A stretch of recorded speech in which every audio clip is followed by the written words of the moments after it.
Hi everyone, I'm Bia, and welcome back to Cardiac Radio for Teens. For those of you who might not know, Cardiac Radio for Teens is a place where teens can come together with other teens to learn about Spiritist teachings and topics in a way that makes more sense to us and is more relatable to us as teenagers in today's society.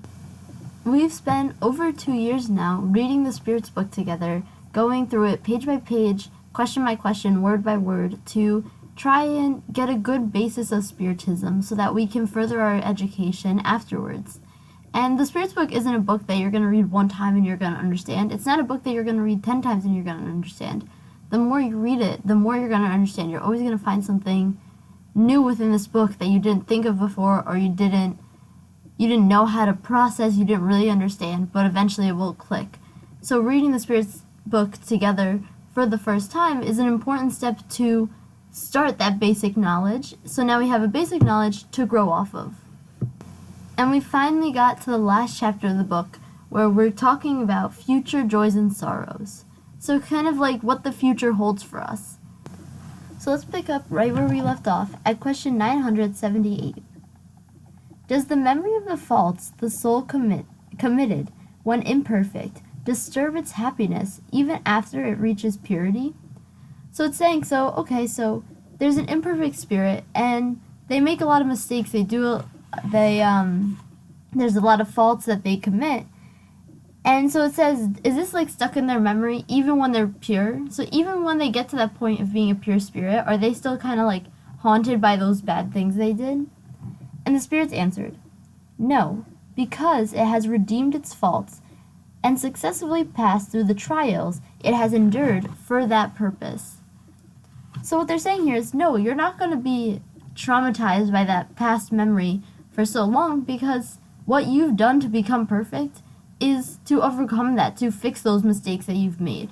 So we've made amends with those mistakes that we made, so we won't still be well, obviously we know the mistakes that we've made in our past, but we know what we did to fix them, and we've moved on. So that's not like haunting us in the back of our minds.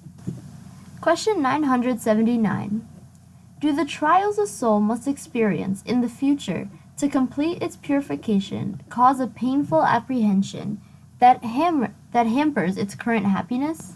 So here the question saying, so you're not at perfection yet, but so you might have done something good and you made up for one mistake, but now you're looking at the list of all the things you have to make up for and all the new trials you have to go through.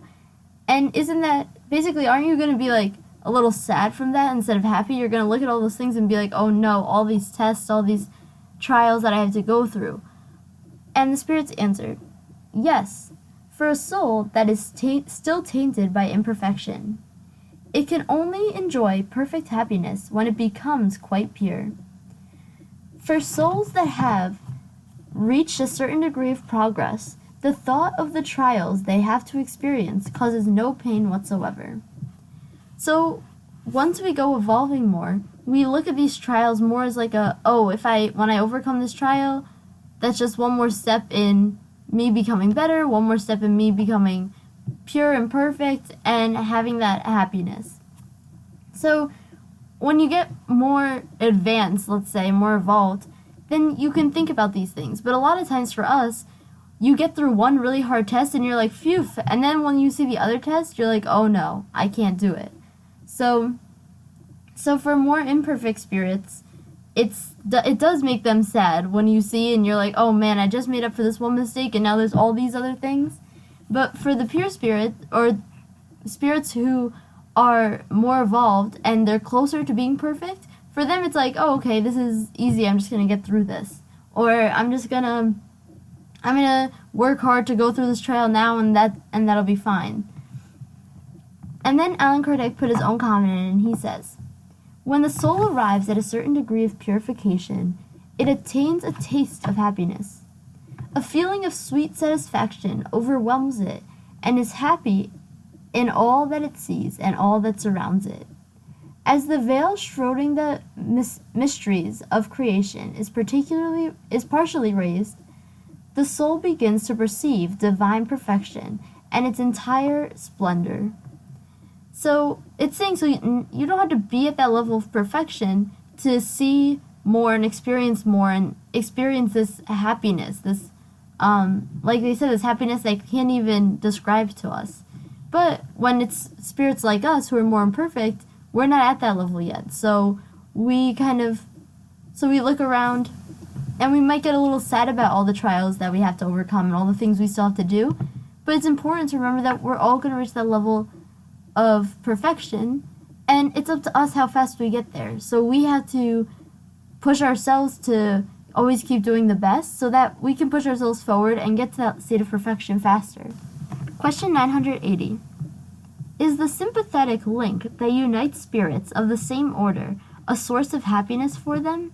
So, like we've talked about before, spirits of the same level of purification or the same level of evolvement, they kind of are attracted to each other because their minds are kind of thinking in the same wavelength, right? So it's kind of like your friends. Your friends, sure, they might be different from you, but more or less you guys have similar ideas and thoughts, and you're attracted because you're similar. And you get along well, you like each other. So here they're saying, so when these spirits of the same order are linked together, is that sort of happiness for them? Like, oh, they have like friends, they have a group that they're part of? And the spirits answered, the union of spirits who sympathize with the love of goodness is one of their greatest joys, because they have no fear of seeing the union disturbed by selfishness. In the spiritual world, they form families, inspired by the same sentiment, as they group into categories and experience joys in being together.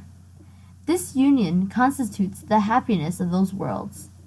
The pure and sincere affection that elevated spirits feel, and of which they are the object, is a source of happiness because they are neither false friends nor hypocrites among them. So here they're saying that, yeah, among those that are at perfection or near perfection, the union of them is like love. Like, it doesn't matter, for us we could think, oh, it's our family, but it doesn't matter if it actually is quote unquote family or not. People that we've like been in families with before, but just these people that are all striving towards the same goals and all feeling the same things. Like they said, they know there's not going to be selfishness. They know that it's only going to be all of their good energies and feelings and thoughts. So they do feel this happiness and this love together. And then they said here, they're forming smaller groups and families that consist of this happiness of these worlds. But we know for that has to be when we're at a pure level. Because when the spirits are less impure, just because they're in the spirit world, doesn't mean that they aren't going to be selfish or jealous or any of those things. And then Allan Kardec put its own comment in, and he says, people enjoy the first taste of happiness on earth when they meet others with whom they can enter into a pure and virtuous union. In purer existences, this happiness becomes indescribable and limitless because they only meet sympathetic souls who are not saddened by selfishness. All is love in nature. Selfishness kills. So here they're saying, so he kind of simplified that if you think about us, humans on Earth, we get attracted to people who are like-minded, and we get happy when we're around our friends, when we're around our family. So when you get into purer existences, when you get more perfect, more evolved, closer to perfection, I should say. So once you're evolving more, it's kind of, that happiness is more intense. It's indescribable, they say here. It's limitless. Because you're only meeting people who are sympathetic. Because even you and your friends and your family, you get into arguments because we're not at that level of perfection. We get into arguments, but in the end, we still are connected and bonded. But for them, they're not even going to have these arguments. It's just only these sympathetic souls who are caring for one another. So it's much more intense than we could ever imagine. But we can see the idea that if this exists amongst us, imagine at a higher degree. Question 981.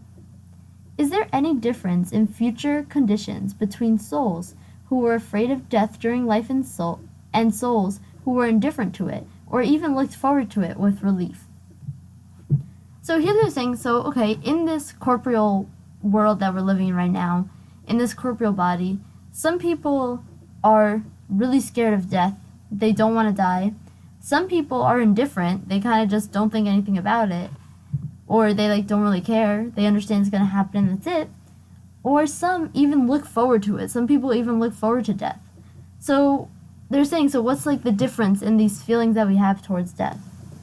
And then the spirits answered, there may be very considerable differences between them, though this is often eliminated by the cause which gave us rise to that fear or desire. Different feelings move people who dread death and those who look forward to it. These feelings determine the state of the spirit. For instance, when individuals desire death because it means the end of tribulations, the desire is an act of defiance against God and the trials they must undergo.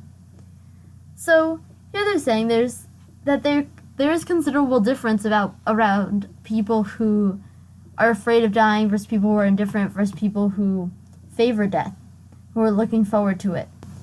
So it's not so much about those specific things, about looking forward to death and all that, but depending on what that is, you're feeling certain feelings with that, right? So there's certain feelings that come with being afraid of death or looking forward to death. Because if, like, people who are looking forward to death, then that means they want to go against God's laws, right? And go against the trials they have to undergo. So it's not that those things per se have major differences, but the feelings that go behind those types of people that are thinking those things are what makes that difference. Question 982. Is it necessary to acknowledge Spiritism and believe in spirit manifestation to ensure happiness in our next life? So here they're saying, okay, do we have to be spiritists? Do we have to believe in Spiritism to be happy in our next life? And the spirits answered, if that were true, those who do not believe in them or who have not had the opportunity to learn anything about them would be deprived, which would be absurd. Doing right is what ensures future happiness. Doing right is always right, regardless of the path that leads to it. So here they're saying, so we don't need to know Spiritism to be happy in the next life. Because if you think about it, there's so many different religions. Are we saying that, none of them are going to be happy in the next life? No. Like we said, it's about taking those key points of it and applying it to our lives and being the best people that we can be. And following God's laws. And like we said, we've talked about before, a lot of different types of religion, they come back down to the same core beliefs and the same similar moral rights. So it's saying that it's about doing right. So if you're doing right and you're doing good things, then that's enough. It doesn't matter what led you to do those good things. So it doesn't matter if you're spiritist or whatever religion you may be, it's just about doing right and leading you to make the right choices that will lead you to be happy. And of course we know that Spiritism is helping us to learn about these things so that it can help us reach those paths of doing right things and happiness. But if for other people, if they're getting other ways to reach those same goals, then that's great as well. And then Allan Kardec put his own comment in and he says, belief in Spiritism helps our self-improvement by clearing up our ideas of our future. It hastens the progress and advancement of individuals and the masses because it enables people to assert what the future will be. This is both a beacon and a source of support. Spiritism teaches us to bear our trials with patience and resignation, turns us away from actions that could delay our future happiness, and contributes to our reaching that happiness. However, it does not imply that we may not reach the same happiness without it. So here he's just summing up that, Spiritism and believing in Spiritism helps us a lot, because oftentimes we can't do it alone. We know we can't do it alone. We need help. So this is able to kind of explain to us more what our goals should be, what we should be doing, teaching us how to bear our trials, how to have patience and resignation, how to go away from doing acts that's going to delay us instead of push us forward. But that doesn't mean that that's the only path, right? That doesn't mean that everyone of other religions isn't going to get there as well. It's about doing good, and in whatever ways you're doing that, doing the right things, passing your trials, then that's all that matters. And now we're on to the next section of this chapter, which is titled Temporary Atonements. Question 983. When atoning for faults in a new existence, does a spirit experience material suffering? If so, is it correct to say that the soul only experiences moral suffering after death? So here the question is kind of asking, when in an existence do we feel material suffering, and then in the spiritual sense we feel moral suffering? And the spirits answered, it is very true that when the soul is reincarnated, it is forced to suffer the trial of physical life. However, only the body experiences material suffering. So it's saying, yeah, it's true that we're forced to go through trials that have to do with our physical life, but only the body experiences material suffering. So that moral suffering is really what is changing our spirit. It's what we need to work on, because those physical sufferings, they're there to kind of put an obstacle or for us to make up for something we did wrong. But the most important part that's going to change that and fix those things is how we're viewing it morally. And then they continued. You often say that when someone dies, they are no longer suffering, but that is not always true. A spirit no longer experiences physical pain, but depending on their imperfections, they may have to bear more suffering, more severe moral suffering, and may even be unhappier in a new life. Those who are greedy beg for bread, and they pry to all the miseries of poverty. The proud experience all types of humiliation, and those who have abused their authority and treated subordinates poorly must obey an even crueler master. All the tribulations of life are atonements for the faults committed in a previous life, unless they are consequences of the faults committed in the present life. When you leave your present life, you will understand this. So again, here what they're saying is, when people say, oh, someone died, they don't have that suffering anymore, just because we don't have that physical suffering doesn't mean that moral suffering, that emotional suffering still isn't there, because they still have to overcome that trial. They're not gonna not suffer until they've overcome that thing. And we know that there's no escaping it. Sometimes, a lot of times, being incarnated and only having physical pain is a lot easier to deal with than this constant moral suffering that we might have in the spirit world. We might even be unhappier than we were, because in the corporeal world, when we were incarnated, we kind of were leaving it off to the side or trying to forget about it. But now in the spirit world, you can't forget about these moral sufferings. But it's important to remember that, like they said here, all tribulations of life are atonements that are to make up for things that we did in our previous life or in our current life. And like they said here, when you leave the present life, we'll understand this. We'll understand more once we're at that stage of when we leave and we look and we think, and then we see everything, all the mistakes we've made, all the good things, all the bad things, and how we have to go about fixing it. And then they continued. People who consider themselves happy on earth because they are able to satisfy their passions make little effort to improve themselves. Such immeasurable happiness is often atoned in the present life, because certainly it cannot be atoned in another life that is equally material.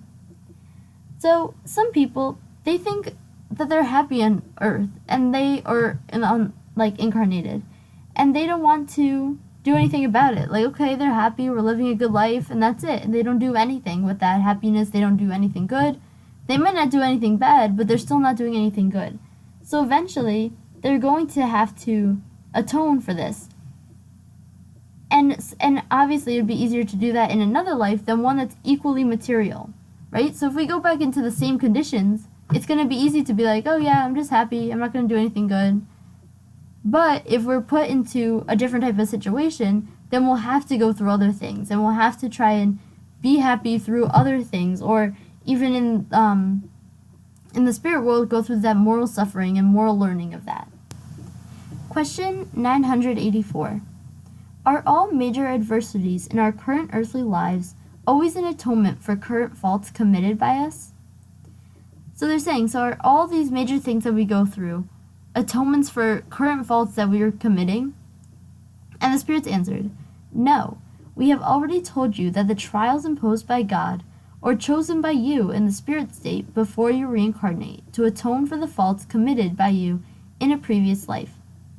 No violation of God's laws, especially the law of justice, ever remains unpunished, and a corrective measure will sooner or later always take place. If you do not correct it in the same life, you will certainly have to correct it in another.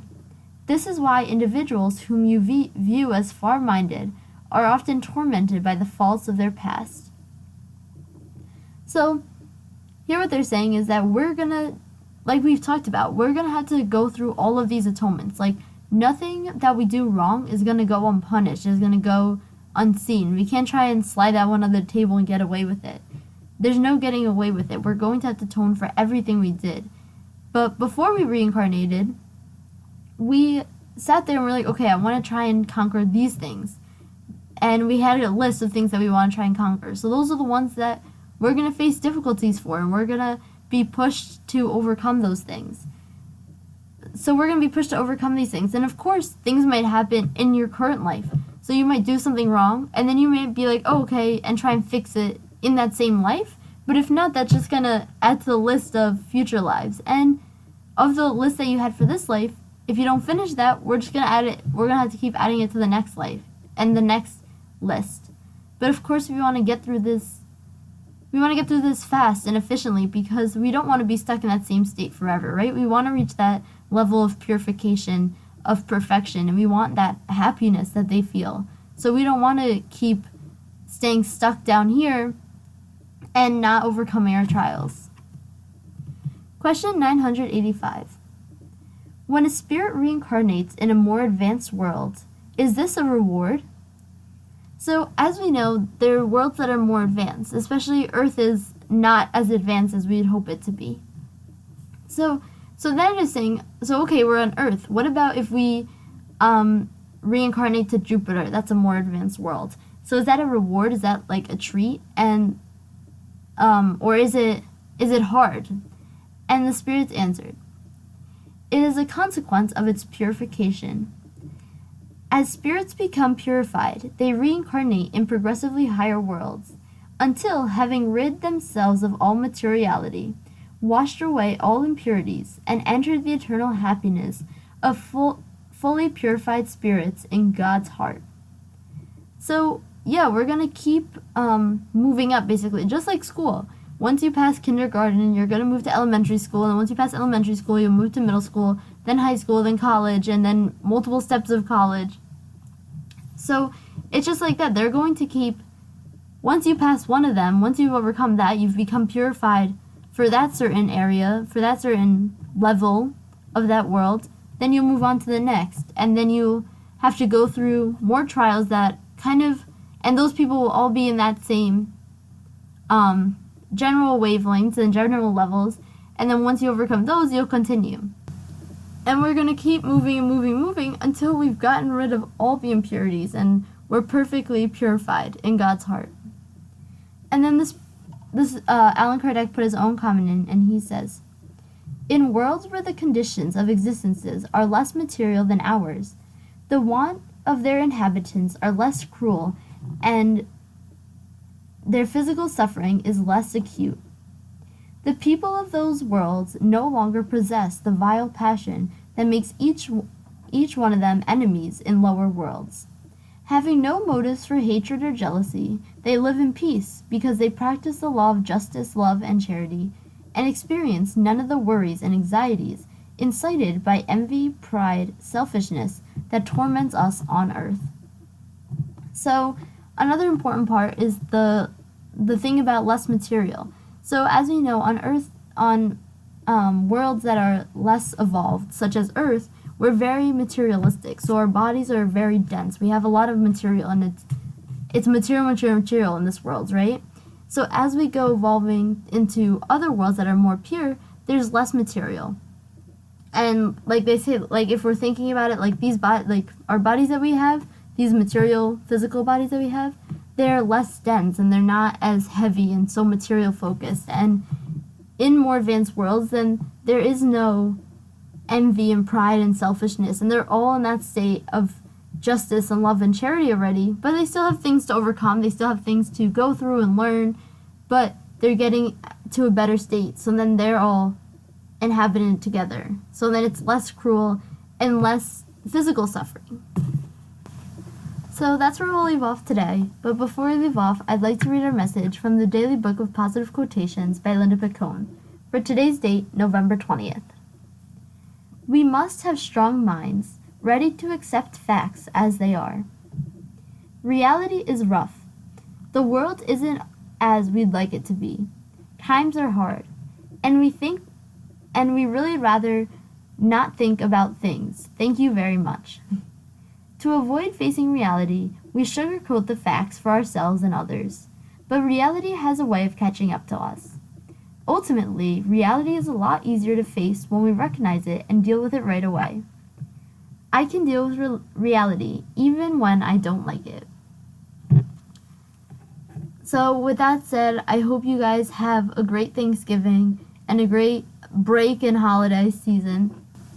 If you guys have any questions, comments, concerns, anything you want to talk about, feel free to email me at cardiacreatorforteens@gmail.com and I'll get back to you right away. I'm Bia, and this has been Cardiac Reader for Teens. Thank you all for listening. This has been Cardiac Radio for Teens. Thank you all for listening.